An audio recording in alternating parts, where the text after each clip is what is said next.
Hello guys, welcome to our YouTube channel. I'm filming this video specifically on the pot of gold machines, and my reason to film this video is that I see a lot of our customers that are having to pay a lot of money to technicians to come out and fix the problems on these machines that you can actually do yourself. And you know, our goal is to educate our customers. So if you own these machines, I think it's very useful for you to learn about them and be able to take care of small problems yourself instead of having somebody come out there and spending hundreds of dollars to fix small problems. But you know, if you own these machines, today I'm going to specifically talk about the pot of gold machine right over here. It's actually in a Bally's Cinevision cabinet. That's our signature product. You can see we removed the top and we put a really beautiful plexiglass. Let me show you on this machine right here on the top, so it looks really nice. But it takes off a lot of weight from the machine. Now, one of the coolest things I love about this machine is, you know, instead of a 22-inch screen, you're getting a 27-inch screen. So if you ever want to measure a screen and how big a TV screen is, or any kind of screen, so you basically measure it from corner to corner. This one is 27 inches. One of the other things I really like about this cabinet over the wood slimline cabinets that, you know, most people usually have is that, like right over here, as you can see, this is only 28 inches wide. In comparison to the slimline wooden cabinets, those are actually 31 to somewhere between 31 to 32 inches wide. So this is actually smaller with a bigger screen, and it's very comfortable. You know, if you're sitting at this machine and playing a game on it, you know, it feels like you're actually sitting in a casino, and you know, and it costs actually just as much as the slimline, and sometimes even less. So anyway, I don't want to make this video too long. I want to run, you know, don't want to bore you guys, but I'm going to kind of run through basics of a pot of gold machine, and I'm going to kind of talk about some of the common issues that you can fix yourself. Now, over here, it may look very confusing, but it's not confusing at all. Things are very simple down here. This is very similar to a slimline cabinet, the wooden machine. So I want to point out some of the components right here. So first of all, you know, of course, we have a WBA bill validator in here. In the wooden cabinet machines, you will often see this, and very common ones are the PTIs. So you got the bill validators over here. This part, I would say not worry about it. This is just a power supply for the monitor, and that's just for this cabinet.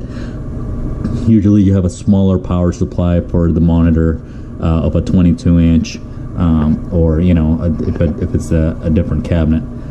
Right here at the bottom is the actual power supply that provides the power to the harness. You got the board right here, just connected to the harness and going into the power supply, and over here you can see the wiring coming up here, the two buttons on the pot of gold, and then there's the reset switch which goes into this switch right here, and it's actually the same key you use for IGTs and Bluebirds to reset after a payout. So you know, we kind of take it up a notch instead of reaching behind the machine and pressing a button, or you know, letting your customer mess with it. And one of the other things I like, this thing is very secure, so nobody knows how to get into it. You know, we're able to, you know, on your request, we're able to put a lock right here, and it already comes with a lock on the cash box. Now let me go ahead and turn on this machine. I'm going to turn on the power supply. You can see the board's powering on.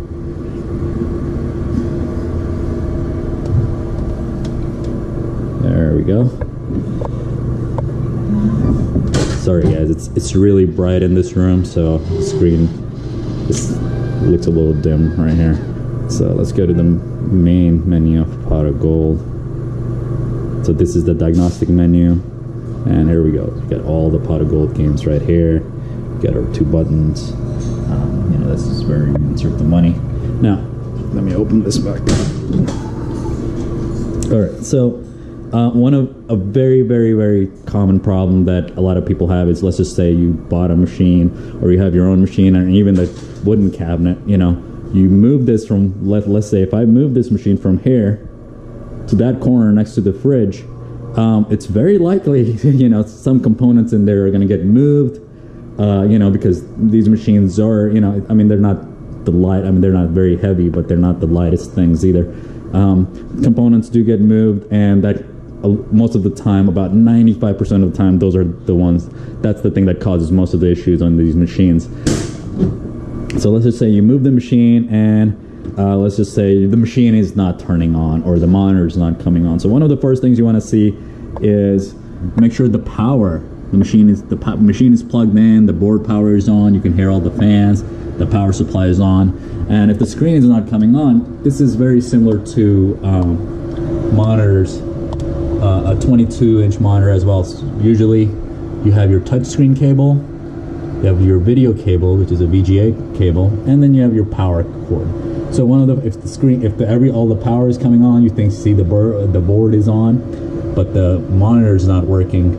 One of the first things you want to check for is the light, the power on it. If there's no power in the monitor, it's very likely, you know, the power plug is loose down here, or it's loose down, you know, where the power adapter is. You know, something is loose because monitor is not getting any power. So let's just say if you're getting the light and getting the power, but you're not getting any video, one of the most common problems is this wire on any monitor, on any cabinet, it can come loose. You know, it happens.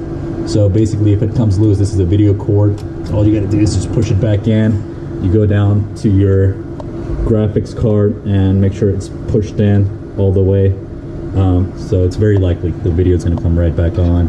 And then one of the last issues that you get with the screen is that touchscreen. The touchscreen is not working. So that's another thing. You wanna make sure this is properly plugged in. This is a serial port. And you can see over here, almost every pot of gold machine, the slot, you know, the slot from the second one from the right, excuse me, you know, that's where the power supply cord goes in. And a lot of times in this serial, where this serial port connects to for the touch screen, you know, this comes loose, and you can see we basically put a zip tie on it to keep it fast and tight so it doesn't come loose. Another thing you want to check is these switches right over here. Make sure they're flipped up on number 2, number 4, and number 8. The rest of them, leave them down. Basically, they control the settings on the board and a bill validator, and it's basically, it tells the board there's no hopper or, you know, coin operator installed on the machine. So basically, since we're using just the bill acceptor.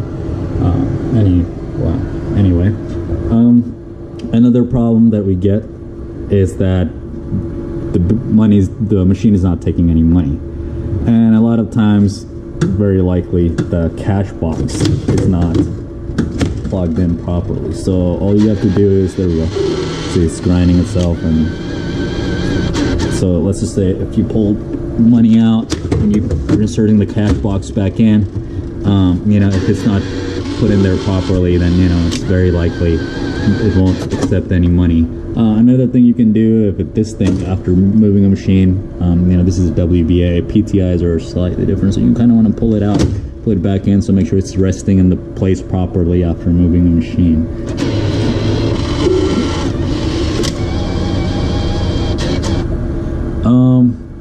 Well, guys, I mean, those are some of the common problems I